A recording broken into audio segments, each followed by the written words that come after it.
Good afternoon, welcome to another AP US History video with Mr. Pate. We're looking at today a review on changes for women, and with this we want to just get a brief overview of what women's rights and place in society and the expectations of women were at different periods in US history. It's a lot to cover, let's get going.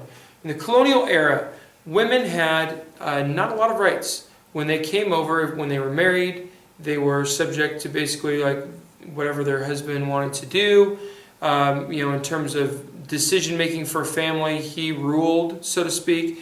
Women, basically the husband had control of their property once they were married. The husband got to make decisions about children and a variety of things like that. So women, not a lot of rights during the colonial period. Now, after the Revolution, despite Abigail Adams, wife of John Adams, saying, "John, remember the ladies," in a letter that you may have even seen as a primary source document, Republican motherhood kind of becomes the idea.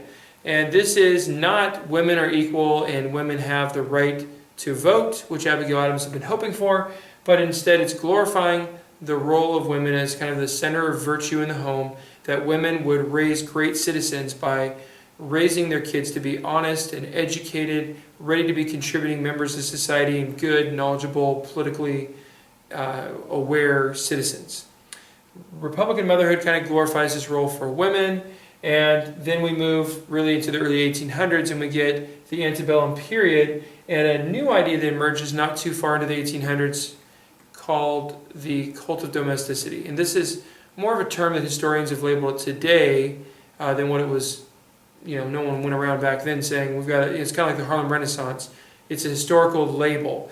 But the cult of domesticity is this glorifying the role of Christian women to be homemakers, and that a woman's place is in the home, raising kids. You can see that's not terribly different from Republican motherhood, but it really glorifies a woman's place, that she should be rearing the children while the husband's off at work, and that's essentially something that's ingrained during this period of time. Now, some women do get jobs during the antebellum period. You have farm girls working in Lowell's factories with the Waltham Plan in the early 1800s.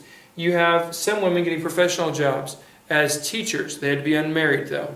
Once they're married, they could no longer be a teacher.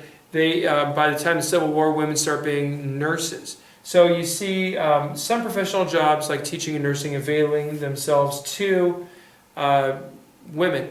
But in general, a woman's place was still seen as in the home. Another thing that's kind of a contrast to this cult of domesticity during the same time period is the Second Great Awakening, which really encouraged women to take on larger roles and do bigger things out in society beyond the home, notably in the area of reforms that were spurred on largely by the Second Great Awakening.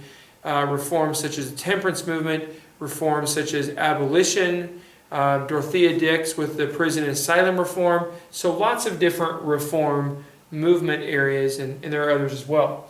Caring for poor, orphans, widows, rehabilitating prostitutes, all kinds of reform going on, coming out of the genesis of the Second Great Awakening, and women are at the forefront of this reform in many of these areas. Not too long after the Second Great Awakening, which is 1820s and 1830s, in 1848 you have Seneca Falls, which is kind of the seminal moment in the movement for women's rights. They basically kind of refashioned the Declaration of Independence, saying that it should apply to women, and the people who meet there and sign the Seneca Falls Declaration, they are of course pushing for women's rights and the woman's right to vote, women's suffrage. Later on we get to the late 1800s and you have the social gospel and you have the WCTU. The social gospel is men and women doing a new practical reform movement. You have settlement houses like Hull House with Jane Addams becoming notable, middle-class, college-educated woman's opportunity to be involved in reform. And you also have with the WCTU kind of a new second generation after the earlier reform temperance movement. But what's special about WCTU is it kind of becomes the women's organization of the day from the mid-1870s to the early 1900s, and then it basically bears the fruit of Nassau, NWASA, and that's the North American Women's Suffrage Association, which is going to be the ultimate driving force to women's suffrage. The Progressive era, of course, women are involved in a variety of areas in reform.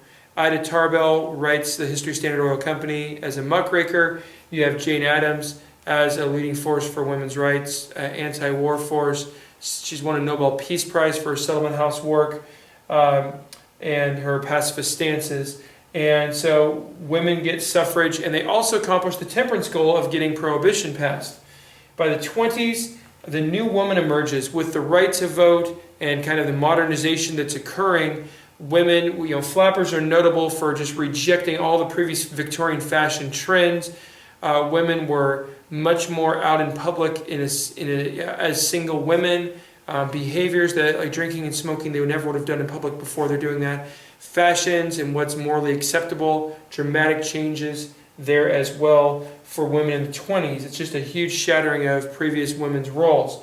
By the 1940s, with World War II, Rosie the Riveter. Men are off fighting at war or already working. There's such a demand.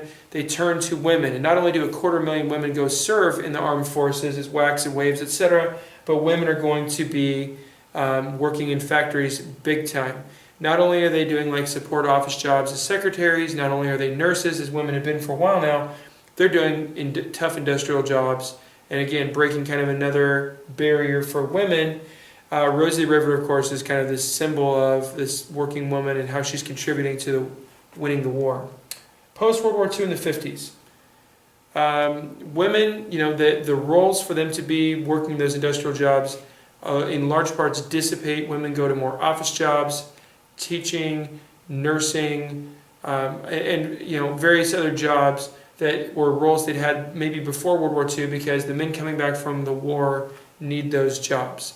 You do have more and more women, though, that are interested in working and dissatisfied with staying at home, but you do have kind of a return to this cult of domesticity in some ways, what they call in the 50s. Women are really pressured in this conformist era right after World War II to go home and not work. And of course, the baby boom, everyone's settling down, having families. I mean, just tens of millions of families are developing, and women are staying home. Some women who worked as young women, as married or single, were not as satisfied with those roles at home. Others enjoyed it, and being a mom, being a stay-at-home mom. But one way or another, this new conformist period of the 50s, women that's their role they have once again. And that's going to forever change with the 1960s. You have The Feminine Mystique by Betty Friedan, and the founding of the National Organization of Women and the feminism movement. And women are pushing to permanently reject the cult of domesticity. They are going to have lots of successes. They are going to get Title IX and Title VII. Title VII rejected any kind of discrimination in the workplace. Title IX is going to be that opportunities for girls at school had to be equal to boys. So that's why you have the same number of sports teams for boys and girls anywhere between middle school, high school, and college athletics. And affirmative action was applied to women as well by LBJ in 1967. And people tend to think of affirmative action as African Americans, but this meant that there would be fair amounts in employment and collegiate opportunities for women as well. I guess kind of the one area where women don't achieve what some women wanted was ERA, the Equal Rights Amendment, which was proposed in the 70s, and after many years of attempting to get enough states to ratify it, it fell a few votes short in terms of number of states, so the ERA does not pass.